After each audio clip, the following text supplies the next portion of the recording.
किस्से कविताएं में आपका स्वागत है। आज सुनिए मुंशी प्रेमचंद की प्रसिद्ध कहानी पंसारी का कुआं। गोमती ने मृत्यु शैया पर पड़े हुए चौधरी विनायक सिंह से कहा, चौधरी, मेरे जीवन की यही लालसा थी। चौधरी ने गंभीर होकर कहा, इसकी कुछ चिंता न करो काकी, तुम्हारी लालसा भगवान पूरी करेंगे। मैं आज ही से मजूरों को बुलाकर काम पर लगाए देता हूं। देव ने चाहा तो तुम अपने कुएं का पानी पियोगी। तुमने तो गिना होगा कितने रुपए हैं? गोमती ने एक क्षण आंखें बंद करके बिखरी हुई स्मृति को एकत्र करके कहा, भैया, मैं क्या जानूं कितने रुपए हैं? जो कुछ है वो इसी हाड़ी में है। इतना करना कि इतने ही में काम चल जाए। किसके सामने हाथ फैलाते फिरोगे? चौधरी ने बंद हाड़ी को उठाकर हाथों से तौलते हुए कहा, ऐसा तो करेंगे ही काकी। कौन देने वाला है? एक चुटकी भीख तो किसी के घर से निकलती नहीं। कुआं बनवाने को कौन देता है? धन्य हो तुम की अपनी उम्र भर की कमाई इस धर्म काज के लिए दे दी। गोमती ने गर्व से कहा, भैया, तुम तो तब बहुत छोटे थे। तुम्हारे काका मरे तो मेरे हाथ में एक कौड़ी भी न थी। दिन दिन भर भूखी पड़ी रहती। जो कुछ उनके पास था वो सब उनकी बीमारी में उठ गया। वो भगवान के बड़े भक्त थे, इसीलिए भगवान ने उन्हें जल्दी से बुला लिया। उस दिन से आज तक तुम देख रहे हो कि किस तरह दिन काट रही हूं। मैंने एक एक रात में मन भर अनाज पीसा है बेटा। देखने वाले अचरज मानते थे, न जाने इतनी ताकत मुझ में कहां से आ जाती थी। बस यही लालसा रही कि उनके नाम का एक छोटा सा कुआं गांव में बन जाए। नाम तो चलना चाहिए, इसीलिए तो आदमी बेटे बेटी को रोता है। इस तरह चौधरी विनायक सिंह को वसीयत करके उसी रात को बुढ़िया गोमती परलोक सिधारी। मरते समय अंतिम शब्द जो उसके मुख से निकले वे यही थे, कुआं बनवाने में देर न करना। उसके पास धन है ये तो लोगों का अनुमान था, लेकिन 2000 है इसका किसी को अनुमान न था। बुढ़िया अपने धन को ऐब की तरह छिपाती थी। चौधरी गांव का मुखिया और नियत का साफ आदमी था, इसलिए बुढ़िया ने उसे ये अंतिम आदेश किया था। चौधरी ने गोमती के क्रियाकर्म में बहुत रुपए खर्च न किए। ज्यों ही इन संस्कारों से छुट्टी मिली, वो अपने बेटे हरनाथ सिंह को बुलाकर ईंट, चूना, पत्थर का तखमीना करने लगे। हरनाथ अनाज का व्यापार करता था। कुछ देर तक तो वो बैठा सुनता रहा, फिर बोला, अभी 2-4 महीने कुआं न बने तो कोई बड़ा हरज है? चौधरी ने हूं करके कहा, हरज तो कुछ नहीं, लेकिन देर करने का काम ही क्या है? रुपए उसने दे ही दिए हैं, हमें तो सेंत में यश मिलेगा। गोमती ने मरते मरते जल्द कुआं बनवाने को कहा था। हरनाथ, हां, कहा तो था, लेकिन आजकल बाजार अच्छा है। 2-3 हजार का अनाज भर लिया जाए तो अघन पूस तक सवाया हो जाएगा। मैं आपको कुछ सूद दे दूंगा। चौधरी का मन शंका और भय के दुविधों में पड़ गया। 2000 के कहीं 2500 हो गए तो क्या कहना। जगमोहन में कुछ बेल बूटे बनवा दूंगा, लेकिन भय था कि कहीं घाटा हो गया तो। इस शंका को वो छिपा न सके। बोले, जो कहीं घाटा हो गया तो? हरनाथ ने तड़प कर कहा, घाटा क्या हो जाएगा, कोई बात है, मान लो घाटा हो गया तो? हरनाथ ने उत्तेजित होकर कहा, यह कहो कि तुम रुपए नहीं देना चाहते, बड़े धर्मात्मा बने हो। अन्य वृद्धजनों की भांति चौधरी भी बेटे से दबते थे। कातर स्वर में बोले, मैं ये कब कहता हूं कि रुपये न दूंगा, लेकिन पराया धन है, सोच समझ कर ही तो उसमें हाथ लगाना चाहिए। बनीज व्यापार का हाल कौन जानता है? कहीं भाव और गिर जाए तो? अनाज में घुही लग जाए, कोई मुद्दई घर में आग ही लगा दे। सब बातें सोच लो अच्छी तरह। हरनाथ ने व्यंग्य से कहा, इस तरह सोचना है तो ये क्यों नहीं सोचते कि कोई चोर ही उठा ले जाए या बनी बनाई दीवार बैठ जाए। ये बातें भी तो होती ही है। चौधरी के पास अब और कोई दलील न थी। कमजोर सिपाही ने ताल तो ठोंकी, अखाड़े में उतर पड़ा, पर तलवार की चमक देखते ही हाथ पांव फूल गए। बगले झांक कर चौधरी ने कहा, तो कितना लोगे? हरनाथ कुशल योद्धा की भांति शत्रु को पीछे हटता देखकर बफर कर बोला, सबका सब दीजिए, 150 रुपए लेकर क्या खिलवाड़ करना है। चौधरी राजी हो गए। गोमती को उन्हें रुपए देते किसी ने न देखा था। लोक निंदा की संभावना भी न थी। हरनाथ ने अनाज भरा। अनाजों के बोरों का ढेर लग गया।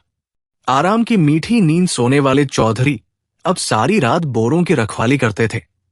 मजाल न थी कि कोई चूहिया बोरों में घुस जाए। चौधरी इस तरह झपटते थे कि बिल्ली भी हार मान लेती। इस तरह 6 महीने बीत गए। पौष में अनाज बिका। पूरे 500 रुपए का लाभ हुआ। हरनाथ ने कहा, इसमें से 50 रुपए आप ले लें। चौधरी ने झल्ला कर कहा, 50 रुपए? क्या खैरात ले लूं? किसी महाजन से इतने रुपए लिए होते तो कम से कम 1000 रुपए सूद के होते। मुझे तुम 2-4 रुपए कम दे दो, और क्या करोगे? हरनाथ ने ज्यादा बदबड़ाव न किया। 150 रुपए चौधरी को दे दिया। चौधरी की आत्मा इतनी प्रसन्न कभी न हुई थी। रात को वो अपनी कोठरी में सोने गया तो उसे ऐसा प्रतीत हुआ कि बुढ़िया गोमती खड़ी मुस्करा रही है। चौधरी का कलेजा धक धक करने लगा। वो नींद में न था, कोई नशा न खाया था। गोमती सामने खड़ी मुस्करा रही थी। हां, उस मुरझाए हुए मुख पर एक विचित्र स्फूर्ति थी। कई साल बीत गए। चौधरी बराबर इसी फिक्र में रहते कि हरनाथ से रुपए निकाल लूं, लेकिन हरनाथ हमेशा ही हीले वाले करता रहता था। वो साल में थोड़ा सा ब्याज दे देता, पर मूल के लिए 1000 बातें बनाता था। कभी लेने का रोना था, कभी चुकते का। हां, कारोबार बढ़ता जाता था। आखिर एक दिन चौधरी ने उससे साफ साफ कह दिया कि तुम्हारा काम चले या डूबे, मुझे परवाह नहीं। इस महीने में तुम्हें अवश्य रुपए चुकाने पड़ेंगे। हरनाथ ने बहुत उड़न घाइयां बताई, पर चौधरी अपने इरादे पर जमे रहे। हरनाथ ने झुंझलाकर कहा, कहता हूं कि 2 महीने और ठहरिए, माल बिकते ही मैं रुपए दे दूंगा। चौधरी ने दृढ़ता से कहा, तुम्हारा माल कभी न बिकेगा और न तुम्हारे 2 महीने कभी पूरे होंगे। मैं आज रुपए लूंगा। हरनाथ उसी वक्त क्रोध में भरा हुआ उठा और 2000 रुपए लाकर चौधरी के सामने जोर से पटक दिए। चौधरी ने कुछ झेम कर कहा, रुपए तो तुम्हारे पास थे और क्या बातों से रोजगार होता है, तो मुझे इस समय 500 रुपए दे दो, बाकी 2 महीने में देना। सब आज ही तो खर्च न हो जाएंगे। हरनाथ ने ताव दिखाकर कहा, आप चाहे खर्च कीजिए, चाहे जमा कीजिए, मुझे रुपयों का काम नहीं। दुनिया में क्या महाजन मर गए हैं जो आपकी धौन सहूं। चौधरी ने रुपए उठाकर एक ताक पर रख दिए। कुएं की दागबेल डालने का सारा उत्साह ठंडा पड़ गया। हरनाथ ने रुपए लौटा तो दिए थे, पर मन में कुछ और मंसूबा बांध रखा था। आधी रात को जब घर में सन्नाटा छा गया तो हरनाथ चौधरी के कोठरी की चूल खिसकाकर अंदर घुसा। चौधरी बेखबर सोए थे। हरनाथ ने चाहा कि दोनों थैलियां उठाकर बाहर निकल आऊं, लेकिन ज्यों ही हाथ बढ़ाया उसे अपने सामने गोमती खड़ी दिखाई दी। वो दोनों थैलियों को दोनों हाथों से पकड़े हुए थी। हरनाथ भयभीत होकर पीछे हट गया। फिर ये सोचकर कि शायद मुझे धोखा हो रहा हो, उसने फिर हाथ बढ़ाया, पर अब की वो मूर्ति इतनी भयंकर हो गई कि हरनाथ एक क्षण भी वहां खड़ा न रह सका। भागा, पर बरामदे ही में अचेत होकर गिर पड़ा। हरनाथ ने चारों तरफ से अपने रुपए वसूल करके व्यापारियों को देने के लिए जमा कर रखे थे। चौधरी ने आंखें दिखाईं तो वही रुपए लाकर पटक दिया। दिल में उसी वक्त सोच लिया था कि रात को रुपए उड़ा लाऊंगा, झूठ-मूठ चोर का गुल मचा दूंगा, तो मेरी ओर संदेह भी न होगा। पर जब ये पेशबंदी ठीक न उतरी तो उस पर व्यापारियों के तगादे होने लगे। वादों पर लोगों को कहाँ तक टालता, जितने बहाने हो सकते थे सब किए। आखिर वो नौबत आ गई कि लोग नालिश करने की धमकियां देने लगे। एक ने तो 300 रुपए की नालिश कर भी दी। बेचारे चौधरी बड़ी मुश्किल में फंसे। दुकान पर हरनाथ बैठता था। चौधरी का उससे कोई वास्ता न था, पर उसकी जो साख थी वो चौधरी के कारण। लोग चौधरी को खरा और लेन देन का साफ आदमी समझते थे। अब भी यद्यपि कोई उनसे तकाजा न करता था, पर वो सबसे मुंह छिपाते फिरते थे। लेकिन उन्होंने ये निश्चय कर लिया था कि कुएं के रुपए न छूंगा, चाहे कुछ आ पड़े। रात को एक व्यापारी के मुसलमान चपरासी ने चौधरी के द्वार पर आकर हजारों गालियां सुनाई। चौधरी को बार बार क्रोध आता था कि चलकर मूछें उखाड़ लूं, पर मन को समझाया, हमसे मतलब ही क्या है, बेटे का कर्ज चुकाना बाप का धर्म नहीं है। जब भोजन करने गए तो पत्नी ने कहा, ये सब क्या उपद्रव मचा रखा है? चौधरी ने कठोर स्वर में कहा, मैंने मचा रखा है? और किसने मचा रखा है? बच्चा कसम खाते हैं कि मेरे पास केवल थोड़ा सा माल है, रुपए तो सब तुमने मांग लिए। चौधरी, मांग न लेता तो क्या करता?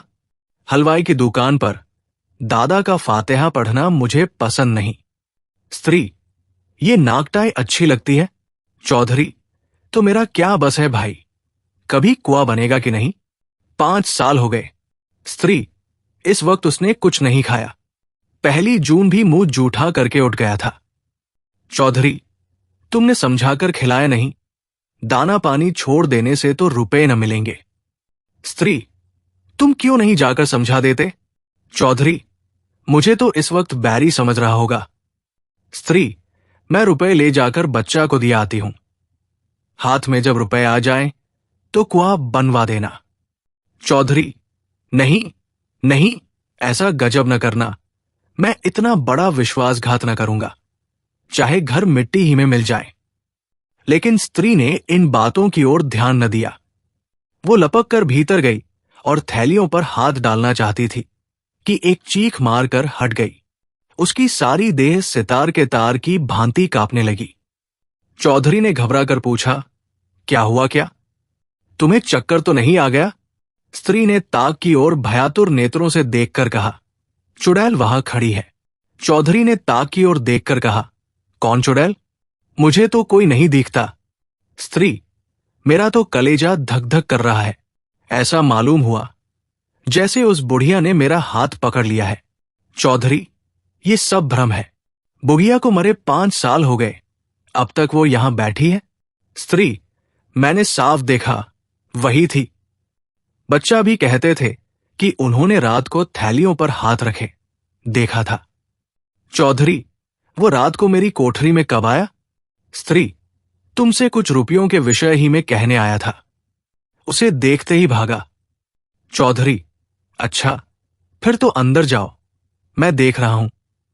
स्त्री ने कान पर हाथ रखकर कहा, न बाबा, अब मैं उस कमरे में कदम न रखूंगी। चौधरी, अच्छा, मैं जाकर देखता हूं। चौधरी ने कोठरी में जाकर दोनों थैलियां ताक पर से उठा ली। किसी प्रकार की शंका न हुई, गोमती की छाया का कहीं नाम भी न था। स्त्री द्वार पर खड़ी झांक रही थी। चौधरी ने आकर गर्व से कहा, मुझे तो कहीं कुछ न दिखाई दिया, वहां होती तो कहां चली जाती? स्त्री, क्या जाने तुम्हें क्यों नहीं दिखाई दी, तुमसे उसे स्नेह था, इसी से हट गई होगी। चौधरी, तुम्हें भ्रम था और कुछ नहीं। स्त्री, बच्चा को बुलाकर पुछाए देती हूं। चौधरी, खड़ा तो हूं, आकर देख क्यों नहीं लेती? स्त्री को कुछ आश्वासन हुआ। उसने ताक के पास जाकर डरते डरते हाथ बढ़ाया, जोर से चिल्लाकर भागी और आंगन में आकर दम लिया। चौधरी भी उसके साथ आंगन में आ गया और विस्मय से बोला, क्या था क्या? व्यर्थ में भागी चली आई, मुझे तो कुछ न दिखाई दिया। स्त्री ने हाफते हुए तिरस्कारपूर्ण स्वर में कहा, चलो हटो, अब तक तो तुमने मेरी जान ही ले ली थी। न जाने तुम्हारी आंखों को क्या हो गया है, खड़ी तो है वो डायन। इतने में हरनाथ भी वहां आ गया। माता को आंगन में खड़े देखकर बोला, क्या है मां, कैसा जी है? स्त्री, वो चुड़ैल आज 2 बार दिखाई दी बेटा, मैंने कहा लाओ तुम्हें रुपए दे दूं, फिर जब हाथ में आ जाएंगे तो कुआं बनवा दिया जाएगा। लेकिन ज्यों ही थैलियों पर हाथ रखा, उस चुड़ैल ने मेरा हाथ पकड़ लिया, प्राण से निकल गए। हरनाथ ने कहा, किसी अच्छे ओझा को बुलाना चाहिए जो इसे मार भगाए। चौधरी, क्या रात को तुम्हें भी दिखाई दी थी? हरनाथ, हां, मैं तुम्हारे पास एक मामले में सलाह करने आया था। ज्यों ही अंदर कदम रखा, वो चुड़ैल ताक के पास खड़ी दिखाई दी। मैं बदहवास होकर भागा। चौधरी, अच्छा, फिर तो जाओ। स्त्री, कौन? अब तो मैं न जाने दूं, चाहे कोई लाख रुपए ही क्यों न दे। हरनाथ, मैं आप न जाऊंगा। चौधरी, मगर मुझे कुछ दिखाई नहीं देता, ये बात क्या है? हरनाथ, क्या जाने, आपसे डरती होगी, आज किसी ओझा को बुलाना चाहिए। चौधरी, कुछ समझ में नहीं आता, क्या माजरा है? क्या हुआ बैजू पांडे की डिग्री का? हरनाथ इन दिनों चौधरी से इतना जलता था कि अपनी दुकान के विषय की कोई बात उनसे न कहता था। आंगन की तरफ ताकता हुआ मानो हवा से बोला, जो होना होगा वो होगा, मेरी जान के सिवा और कोई क्या ले लेगा? जो खा गया हूं वो तो उगल नहीं सकता। चौधरी, कहीं उसने डिग्री जारी कर दी तो? हरनाथ, तो क्या? दुकान में 400-500 का माल है, वो नीलाम हो जाएगा। चौधरी, कारोबार तो सब चौपट हो जाएगा। हरनाथ, अब कारोबार के नाम को कहां तक रो? अगर पहले से मालूम होता कि कुआं बनवाने की इतनी जल्दी है तो ये काम छेड़ता ही क्यों? रोटी दाल तो पहले भी मिल जाती थी। बहुत होगा तो 4 महीने हवालात में रहना पड़ेगा, इसके सिवा और क्या हो सकता है? माता ने कहा, जो तुम्हें हवालात में ले जाए उसका मुंह झुलस दूं। हमारे जीते जी तुम हवालात में जाओगे? हरनाथ ने दार्शनिक बनकर कहा, मां बाप जन के साथ ही होते हैं, किसी के कर्म के साथ ही नहीं होते। चौधरी को पुत्र से प्रगाढ़ प्रेम था। उन्हें शंका हो गई थी कि हरनाथ रुपए हजम करने के लिए टालमटोल कर रहा है, इसलिए उन्होंने आग्रह करके रुपए वसूल कर लिए थे। अब उन्हें अनुभव हुआ कि हरनाथ के प्राण सचमुच संकट में हैं। सोचा, अगर लड़के को हवालात हो गई या दुकान पर कुर्की आ गई तो कुल मर्यादा धूल में मिल जाएगी। क्या हरज है अगर गोमती के रुपए दे दूं? आखिर दुकान चलती ही है, कभी न कभी तो रुपए हाथ में आ ही जाएंगे। एकाएक किसी ने बाहर से पुकारा, हरनाथ सिंह। हरनाथ के मुख पर हवाइयां उड़ने लगी। चौधरी ने पूछा, कौन है? कुर्क अमीन। क्या दुकान कुर्क कराने आया है? हां, मालूम तो होता है। कितने रुपयों की डिग्री है? 1500 रुपए की। कुर्क अमीन कुछ लेने देने से न टलेगा? टल तो जाता पर महाजन भी तो उसके साथ होगा। उसे जो कुछ लेना है उधर से ले चुका होगा। न हो 1500 रुपए गोमती के रुपयों में से दे दो, उसके रुपए कौन छुएगा? न जाने घर पर क्या आफत आए, उसके रुपए कोई हजम थोड़ी ही किए लेता है। चलो मैं दे दूं। चौधरी को इस समय भय हुआ, कहीं मुझे भी वो न दिखाई दे, लेकिन उनकी शंका निर्मूल थी। उन्होंने एक थैली से 550 रुपए निकाले और दूसरी थैली में रखकर हरनाथ को दे दिए। संध्या तक इन 500 रुपए में 1 रुपया भी न बचा। 12 साल गुजर गए। न चौधरी अब इस संसार में है, न हरनाथ। चौधरी जब तक जिए उन्हें कुएं की चिंता बनी रही, यहां तक कि मरते दम भी उनकी जबान पर कुएं की रट लगी हुई थी। लेकिन दुकान में सदैव रुपयों का तोड़ा रहा। चौधरी के मरते ही सारा कारोबार चौपट हो गया। हरनाथ ने आने रुपए लाभ से संतुष्ट न होकर दुने तिगुने लाभ पर हाथ मारा, जुआ खेलना शुरू किया। साल भी न गुजरने पाया था कि दुकान बंद हो गई। गहने पाती, बर्तन भाड़े सब मिट्टी में मिल गए। चौधरी की मृत्यु के ठीक साल भर बाद हरनाथ ने भी इस हानि लाभ के संसार से पलायन किया। माता के जीवन का अब कोई सहारा न रहा। बीमार पड़ी पर दवा दर्पण न हो सकी। 3-4 महीने तक नाना प्रकार के कष्ट झेलकर वो भी चल बसी। अब केवल बहू थी और वह भी गर्भिणी। उस बेचारी के लिए अब कोई आधार न था। इस दशा में मजदूरी भी न कर सकती थी। पड़ोसियों के कपड़े सी कर उसने किसी भांति 5-6 महीने काटे। तेरे लड़का होगा। सारे लक्षण बालक कैसे थे। यही एक जीवन का आधार था। जब कन्या हुई तो ये आधार भी जाता रहा।